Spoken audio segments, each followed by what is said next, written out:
Hello everyone and welcome back to the Simple Joy Show. Today I want to cover how we can navigate our busy lives to find those hidden pockets of time to declutter our homes.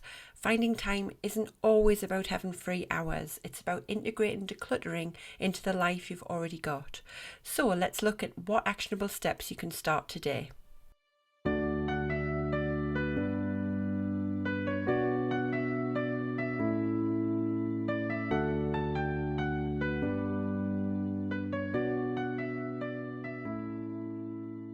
This is the Simple Joy Show, the podcast for people who are ready to declutter and simplify their homes and lives to create more space, time, energy and freedom. I am your host, Hayley Forster, mother, wife and declutter coach, and I'm going to be sharing with you simple bite-sized nuggets to help you on your journey to living a simpler life through the power of decluttering. So if you're ready to choose calm over chaos, then let's dive into today's show. Hello everybody. It's been a couple of weeks since I last spoke to you. Last week I had a break from podcasting because I was travelling with work. For those of you that don't know, I've got 3 different businesses and one of them is as a fragrance consultant. So in my previous corporate life I was a fragrance designer and I worked for 2 big multinational companies designing fragrances for lots of lovely global brands such as Tide, Ariel, Dove, Lynx, lots of well-known brands like that.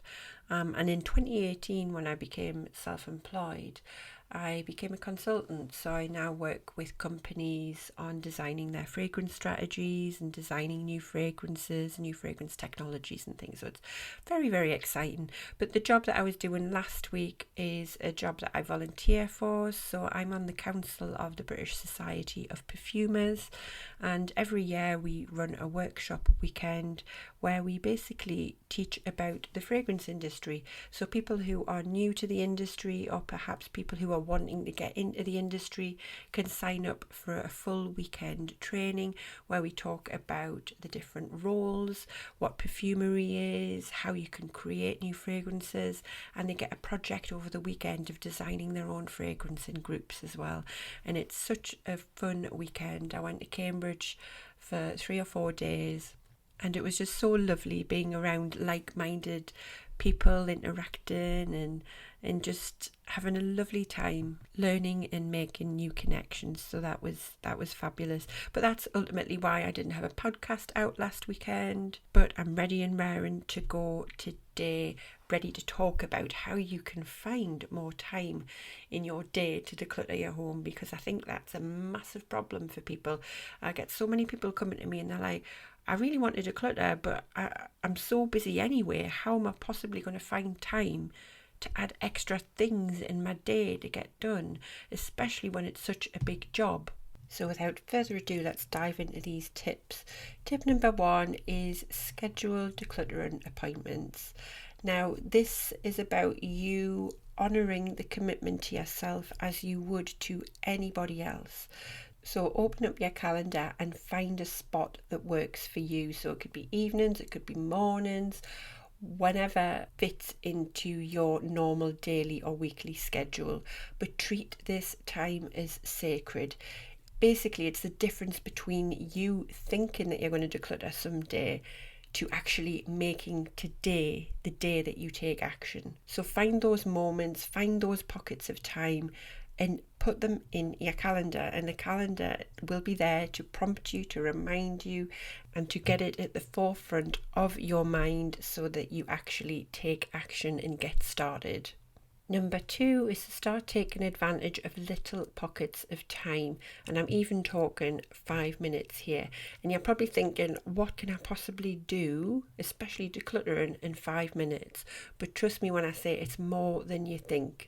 Maybe if it's just even starting with one shelf or one part of your cutlery drawer, just set a timer and go. Get rid of anything that you don't need or want anymore, or anything that's broken. And before you know it, you've made a really small victory. And it's those little mini decluttering wins that are really going to add up, and they're going to spark the motivation for you to do more. And once you realise how much you can do in 5 minutes, You won't be able to stop. I remember when I started doing this, and every time I had just 5 minutes, I'd be like, "Ooh, let me do this, let me quickly do this," and it just becomes so motivating because you can see how much you can get done in such little time, and it makes such a big impact. So never underestimate the power of 5 minutes and what that can do for you. Tip number 3 is declutter on the go. So this is about efficiency, and pairing decluttering with tasks that you're already doing is going to make it so much easier for you. So perhaps when you do laundry, you can use that time to look at the things that you're putting in your wardrobe. So anything that you're hesitant to put away because you don't really love or need it anymore, or perhaps the last time you wore it, it was a little bit tight or a little bit too big. These things are great decluttering cues. So marry these tasks together and you will double your productivity without doubling your time commitment, really. And that's always a bonus for me. Another one I like to do as well is if I'm doing the dishes, I'll take a little look at anything that I might be struggling to put away, or things when I'm doing the kids' packed lunches, if there's things we're struggling to find. And again, those are indicators that actually we might need a little bit of a sort out and a bit of a declutter in this area. So use those cues and do them at the same time. You're in the moment, you're getting frustrated by these things, so take that 5 minutes again and just have a little bit of a sort out, have a little bit of a clear out, and it will make an immediate impact. Tip number 4 is make it a family affair. So I alluded to this in, I don't know if it was last episode or the episode before that, but try and make it fun. Turn decluttering into a game.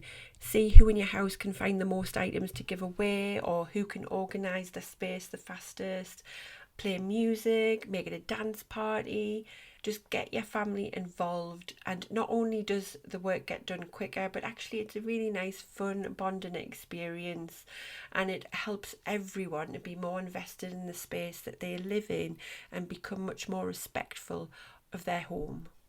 Tip number 5 is use waiting time wisely. So we'll always have that dead time when you're waiting on things, and those are great opportunities to be turned into planning sessions.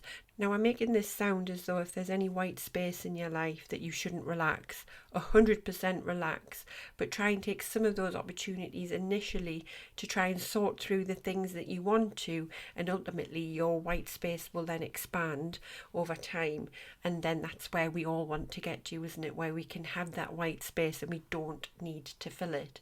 But any dead time that you're waiting on can be used really wisely. So think about, whilst you're waiting, any lines, or perhaps you're waiting at the doctor's. I always find I will have a little bit of a digital declutter. So I'll go through my emails, sort through my emails, I'll look at any of my files or my photos or any apps on my phone, and just try and reduce that digital clutter a bit, because I'm sitting there on my phone anyway, so I might as well use that downtime to just have a little bit of a sort out, and it makes things so much easier to be found on my phone when I need them. You could also think about things that you need to do, maybe put a plan into place. And mental planning makes the physical task much quicker when you eventually get to it. So perhaps you can start putting things in your calendar about what you're going to do and by when, therefore making the actual doing of it much easier and much quicker. Tip number 6, and I know you've probably heard this 100 times, but why don't you try decluttering instead of scrolling on your phone? On average, we spend over 2 hours on social media every single day, which I think is quite shocking. But I suppose when you add it all up, the little pockets of time that you spend on it, on your phone, on your computer, it all adds up.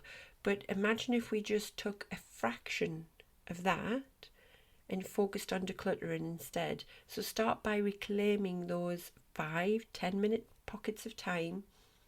Put your phone down, pick a small area and get to it. And this kind of links to all the other ones as well, because I'm saying you only need small pockets of time. And you might be thinking, well, I don't have small pockets of time at the moment. But perhaps you do. Perhaps it's those moments where you are sitting on your phone. And just take that 5-10 minutes and schedule something else. Do some decluttering. Pick a small drawer, small shelf, and just get started. And one of the things I done a while ago, which amazed me, is that I actually removed a lot of social media apps from my phone because I was very aware I'd got to the point where I was spending far too much time on it, and I didn't like it. It wasn't feeling great. Now, I'm a big fan of social media. I use it a lot. I think there's a lot of benefits to it, but sometimes it does get me down, and sometimes it does get me in a negative mindset. And I know exactly when those moments are, and I can pick up on the cues, and I know it's time for me to kind of step back, take a bit of a break. And a couple of years ago, I removed social media apps from my phone, and I didn't quite realise the impact that would have on me at the time when I was doing it, but it freed up so much time in my day. I was actually shocked. So even if you just do it for a weekend or a day, I ended up doing it just for a weekend, just to have a little bit of a break, and I liked it that much. I kept it up for like a couple of months, and in that couple of months I got so much done because I wasn't just fanning on and scrolling through my phone. I was actually using those moments, those pockets of time, either resting and recuperating, or I was doing some little mini projects that I wanted to get on with, things that I'd been wanting to do for ages that I'd never got round to. And in your case, that might be getting some decluttering done around the house. So never underestimate these small, what you may think are small changes, can actually really amplify and make a much bigger impact than you might think. So there we have it. There's 6 tips there. As I say, as whenever I give you these tip sections, is don't necessarily do them all at once. Try just taking one, give it a go, and see how it pans out. Come and tell me, come and send me a DM, join my Facebook group, The Simple Living Society. Let me know how it's going. Let me know which one you tried and how it went. But these tips that I've given you today aren't just about cleaning up. They're about mindfulness, they're about intentionality, and it's about really just thinking about how you use your time. Because every moment that you choose to declutter is a step forward to having a more peaceful and joyful living space. And as I alluded to earlier on in this episode, the more time that you spend decluttering and organising now and getting into a routine and getting into those habits, the more white space you're going to create for yourself over time. But before I wrap up, I really do encourage you to just share your own decluttering wins. So if you tried anything from this episode or any of the previous episodes, no matter how small it is, come and share your achievements. So pop it into my Facebook group, pop it onto your social media. I've got a hashtag Simple Joy Show. Tag it with that so I can see it, and let's just celebrate our collective journey of decluttering together. As always, I'm grateful you've tuned in. I hope you find some pockets of time this week to declutter, and I hope those moments bring you a greater sense of calm and joy. I'll be back with you next week, but until then, enjoy the journey and the joy it will bring. Thank you so much for listening. If you've enjoyed this episode and you'd like to help support the Simple Joy Show further, then please share it with others, post about it on social media, or leave a rating and review. To catch all the latest from me, you can follow me on Instagram at HelloSimpleJoy. Thanks again, and I'll see you next time.